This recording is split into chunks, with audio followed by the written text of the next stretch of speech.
Hi, I'm Angela, a 30-year-old. When I first met my mother-in-law, Mary, she said, "You will never be as important as me to Cole. He will always choose me over you. Don't expect anything else from him." I was extremely embarrassed and hurt by her behavior. She kept insulting me, calling me worthless, and said, "I don't know how my son could choose a girl like you. No one deserves my baby. He's just mine. Cole is the best kid ever and loves his mom. You're just a temporary person in his life." I replied, "I know he is your favorite son, Mary. I also know he loves you a lot because you are his mother. I can't replace you. I'm just trying to be a good partner to him.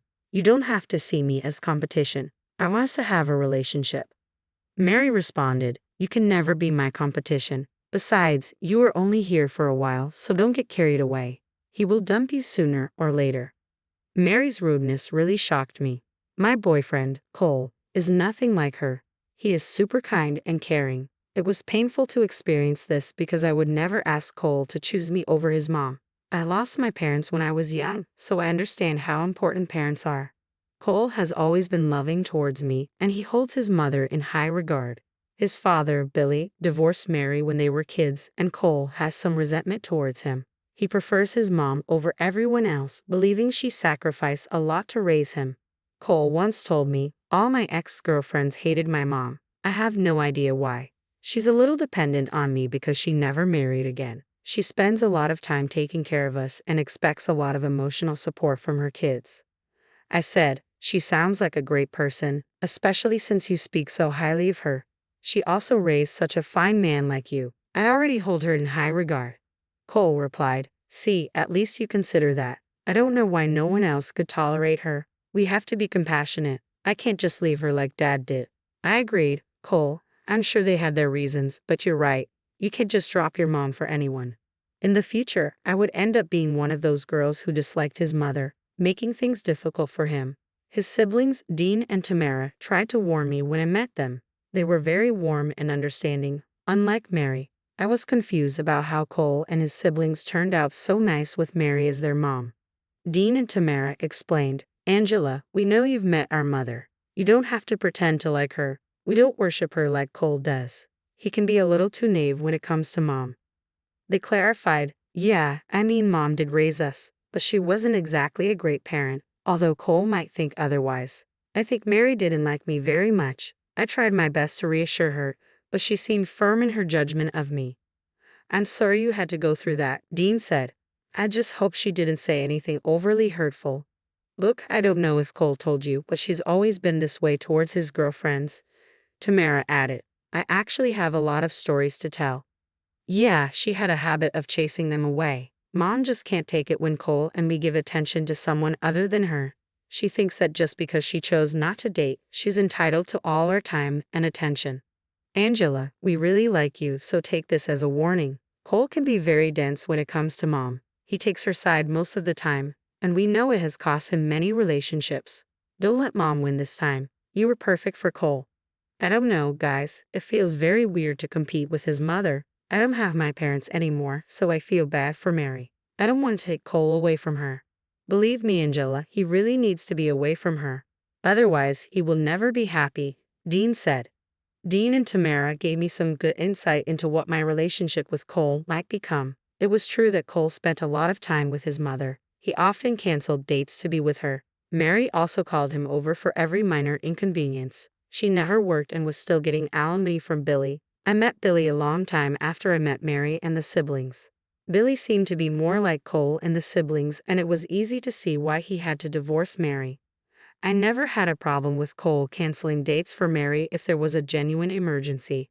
However, his constant catering to her wore me down. Dean and Tamara's words kept ringing in my head, and I knew it was time to sit down and have a conversation with Cole.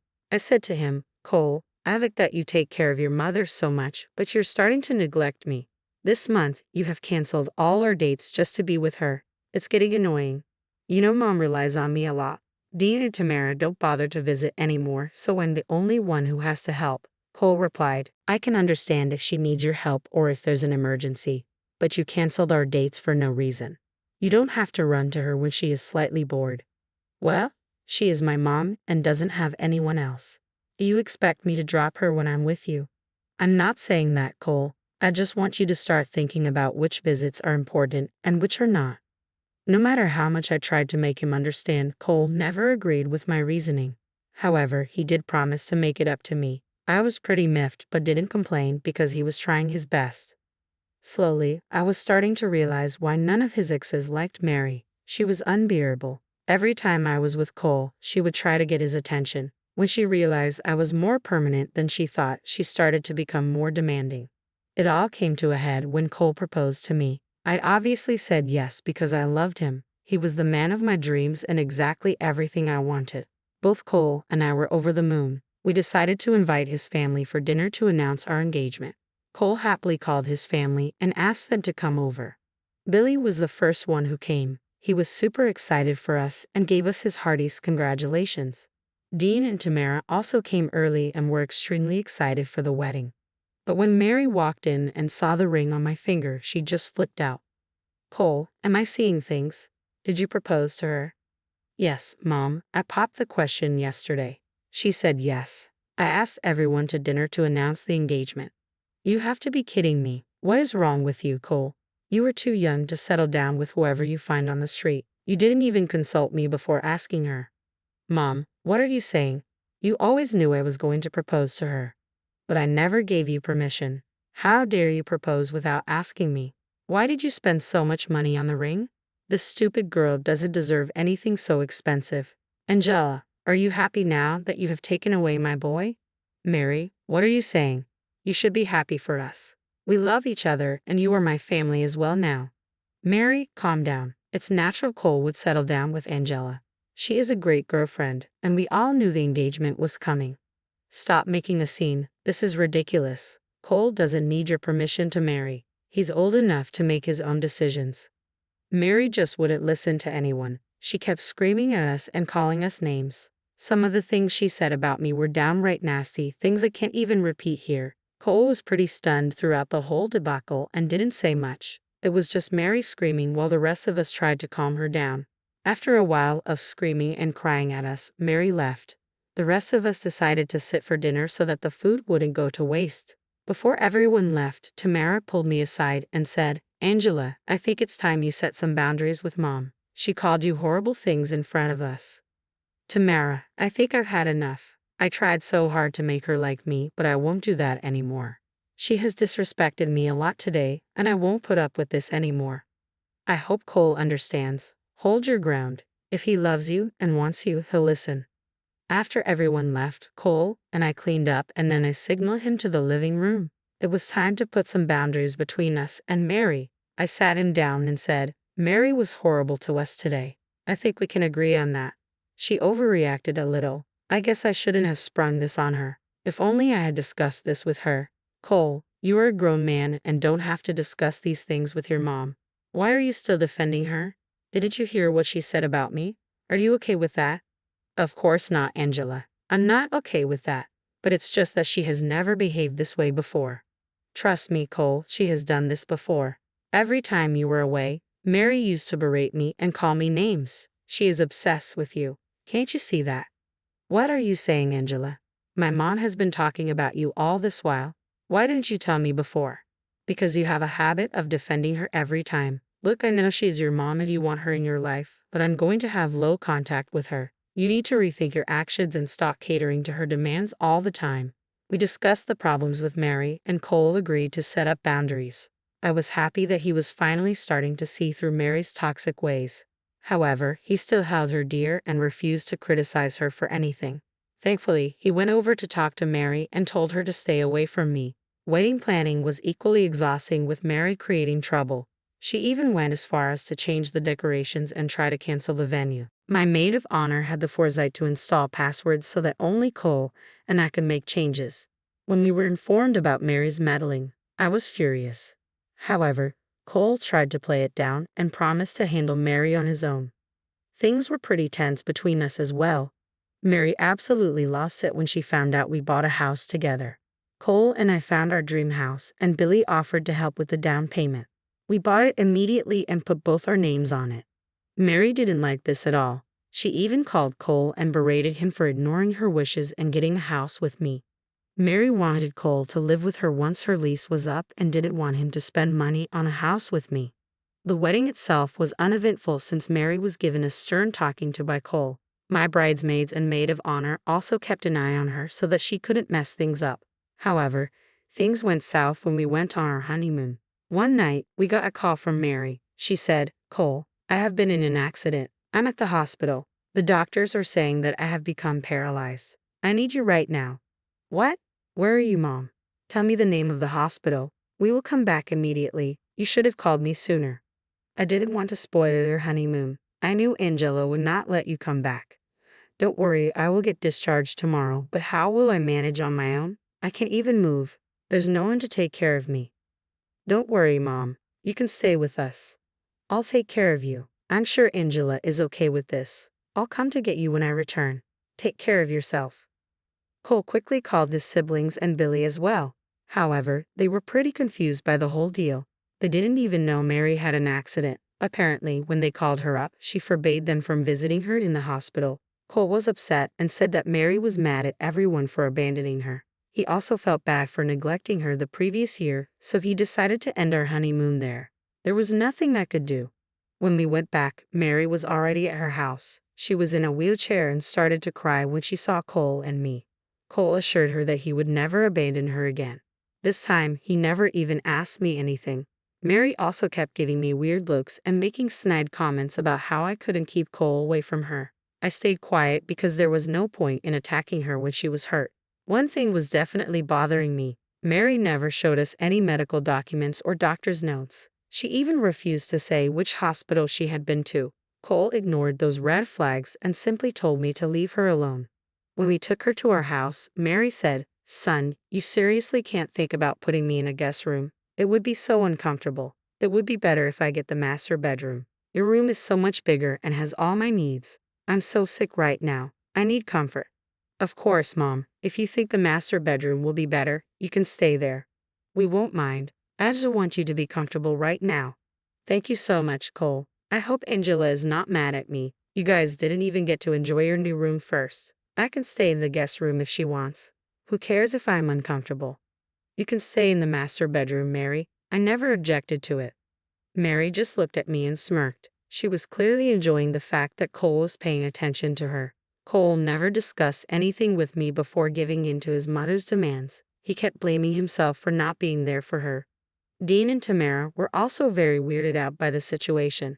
Everything seemed too suspicious for us. I left it alone because I didn't want Cole to get the wrong idea. Things went pretty much downhill after that. Mary monopolized Cole's time. After coming home from work, she called him to her room and kept him there till dinner. Even at dinner, Mary insisted Cole eat with her. I was left to eat alone in the kitchen. It was like Cole never had time for me. Mary also ordered me around when I was home. If I told her no, she would call Cole and cry to him. Cole and I often argued because he wanted me to do more, but I was starting to hit rock bottom with him. My suspicions about Mary's health never went away, so I decided to keep an eye on her.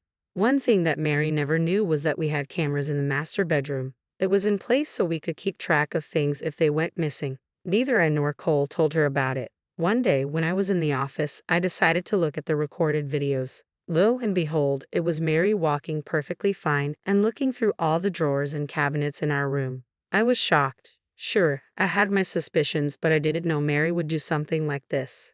After finding the truth, I decided to wait before confronting her. Cole and I were still arguing, and I didn't want to piss him off anymore, so I bided my time and waited for the right moment. The perfect time was just about to come. About 4 months after Mary moved in, she told us that we needed to talk. We went to her room and waited for her to begin. She said, "You guys know that I've been going to the doctor with my friend. Today the doctor said that he can fix me, however, it would take a lot of money to do it." "That's great news, Mom. I'm sure this treatment will help you get better." "Yes, but you know I don't have that much money, so I was wondering if you can help me out." "We will be happy to help, Mary, but we don't have that much money lying around." "Don't be selfish, Angela. You have this house. If you sell it now, the money will be enough for the treatment. You can just move in with me and stay there after that." "Mom, it's a big decision to make. We want you to get better, but I can't believe this. My own son doesn't want to help me. Okay, then go ahead and kick me out. I would rather die in the street than stay here any longer. Mom, don't say that. We'll figure something out. Just give me time. No. Just sell this damn house. You don't need such a big house anyway. Angela doesn't get to live in a big house while I rot away in a small one. Sell the house and give me the money. Mom, calm down. We will find a way. Just let me think about it. Mary just kept accusing Cole of not loving her. She was so intense that Cole was on the verge of tears. He was almost ready to sell the house for her. That's when I decided it was enough. Stop it, Mary. Why are you pressuring him like this? I know you're not sick at all. Your paralysis is a lie. Stop this nonsense now. We are not selling the house for you. Oh my, Angela, what is wrong with you? Why would you say something like that? Because it's true. Cole, I know you think I am insane, but Mary has been lying to us. Do you remember the cameras we had in the master bedroom? Yes, what about them? I checked them a few days back. Mary's just fine. She's acting like she's paralyzed. Here's a compiled video of her moving around just fine. I gave Cole my phone to see the evidence. Mary went white as a ghost. She was trying to prevent Cole from seeing the video. She knew I had caught her in the act. After watching the videos carefully, Cole said, "What the hell is this, Mom? You were acting all this time. Why would you do that?" "It's not my fault, Cole. You have been drifting away from me. There was nothing else I could do. Angela doesn't deserve all the money and attention you give her. I should be a priority, not her."